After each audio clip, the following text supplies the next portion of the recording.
trash bins, car tires, even the kitchen sink, transforming them into pulsating musical instruments. And to date, STOMP has wowed more than 14 million people across 43 countries with its infectious rhythms. And joining us this morning in our studio cast members, Fraser Morrison, Nigel Clarke, and Simone Clarke. Very warm welcome to you guys. You're so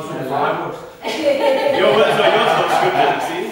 It's just like the music. I mean, if I could ask you, how much of the music is scripted? How much of it do you kind of improvise as it goes along? There's 75-25. Yeah, that's fair. I mean, there's a framework of the music and the choreography of the show to make it safe. Yeah. And then there's room for each cast member to sort of interpret the role and move within that, which keeps it fresh. Yeah.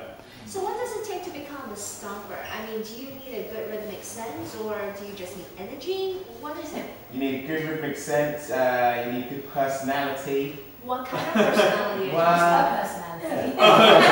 Yes. So people don't have to really like you, but as long as you... Well, that's like the whole point of it, sort of. You get so many different personalities that sometimes they don't quite work on stage, but that's fun. Yeah. That's part of the fun. Yeah. Okay.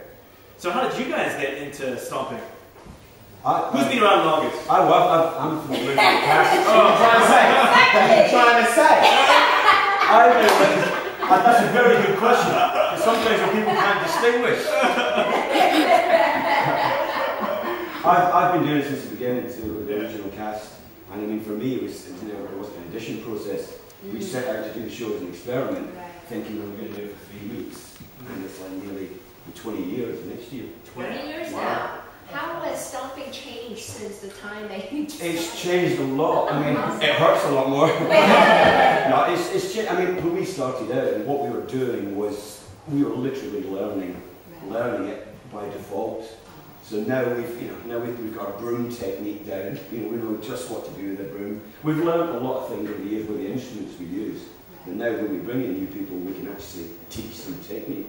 I know it sounds ridiculous, but you know, we've created our own language and our own music. Well, I guess you've also perfected the kind of junk you bring in a sense, right? You know, I mean, in the past, I'm sure you were just picking up any trash can and using it. Yeah, but so is the broom now of a certain? Is there a certain length of the thread on the broom and the wood and the kind of? So you get a certain weight. I mean, back in when you started, so I saw some of the brooms that you used, and I'm sorry, but I wouldn't use it.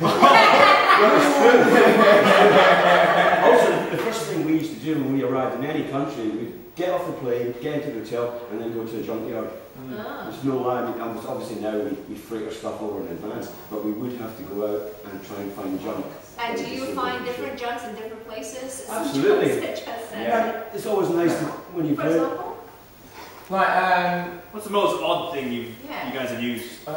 We use everything. So to us, it doesn't seem odd. We'll use a car bonnet, a kitchen sink, a hub cap, anything we can find really that makes a nice sound. Right. Anything can make a sound, but the way the objects we take, the fact it's the theatre experience as well, we have to do something with it that's visually interesting for an audience. If we all just sat there with things hitting and banging and playing them, it'd be dull really. Yeah, so you know, we've got that's against the choreography, the movement, the kind of loose kind of train of thought that people can follow. Have you ever heard of the fruit, the durian that we have here? It's a kind of a thorny fruit. It's got spikes all around, and there's a really strong aroma.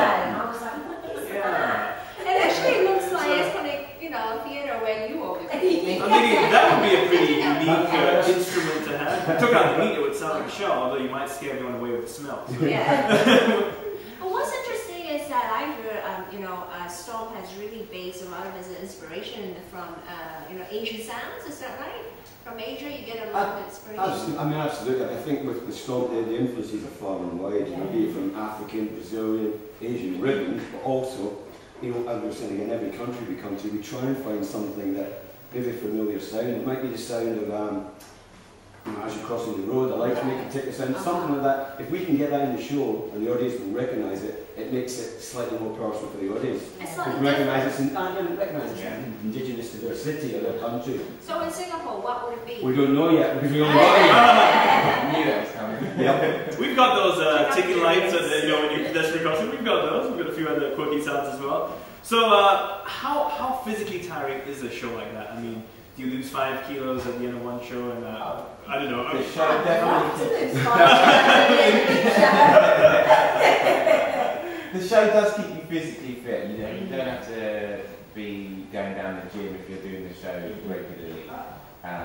It'll keep you fit and healthy. And every year, I mean, the production, you try to do something different and you want to wow your audience because you want them to keep coming back. Do you try to incorporate more stunts and get them interested? I mean, we did the show from when we were last here 4 years ago, and there's a lot of new stuff in the show in comparison to 4 years ago. Also, it's different cast members, because we mix the companies up. You get different people performing any given night will give a different feel to the show. That's true. So how big is each team, or each company that tours? How many groups are sort of touring? Well, there's 5 groups around the world, and then each has at least about 12 members. Okay. But then there's only 8 in a show per night. Sure. And what's your favorite instrument or tool that you like to use? Oh, the bins. The bins. Bins, yeah, loud, go for it, give full energy. Do you specialize in any area? Are you like a bin specialist? Are you Now, generally, we all do everything. Yeah, you all have to do everything. All have to do everything. But do you have like different roles that you play during the show? Yeah. And your role would be? Well, we have names for them, so it's, the names we hold wouldn't mean anything to the audience. Well, tell us some. Well, like character name, I'd be Ringo. Ringo. Big bin. I'd be Particle or Sarge. You see, they wouldn't mean anything, but for us to define our roles and know who's doing what each night And know what music we're playing. Right. So you said Ringo. You're Ringo. Yeah. What is that? So what do you? Well, I'm playing, and we all play everything, which is just our character. It's a character name, which therefore determines how you play the role slightly, but equally it determines what numbers. So you're not always Ringo music. You could be Ringo for this. Yeah. You can be Ringo tonight, and then tomorrow be And then be Bingo. Okay. maybe that's our ninth member. Well, I want to learn how to stomp. So I know you brought in some little gadgets. Okay, well you can be Bingo and Zingo. Bingo it is. These are normal household matches. Yeah. So I'll give it a shake. You take that one. So why don't you guys do a demonstration for us before we join in? Well, why don't you start and we'll join in with you. Oh, really? So if you can keep up with us. Yeah.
Take a break and we like a cigarette and no. I mean, what's great about this is there isn't really a wrong way to do it. I just shake it and there you go. Isn't it slightly interesting? I don't know if you can zoom. So actually, the matches are a little bit shorter and the boxes are a lot. No. No, what they are is. Yeah. Normally actually go that way. The box is normally full, but then you've got no room to move. Yeah. So I mean, that allows more sound to come out from this. Oh, yeah. Yeah. We've turned them around. They're not specially made. No, These these are are the real deal. Standard. These Yeah, it's a standard patch. If there wasn't a fireman standing over there, I'd strike one right now.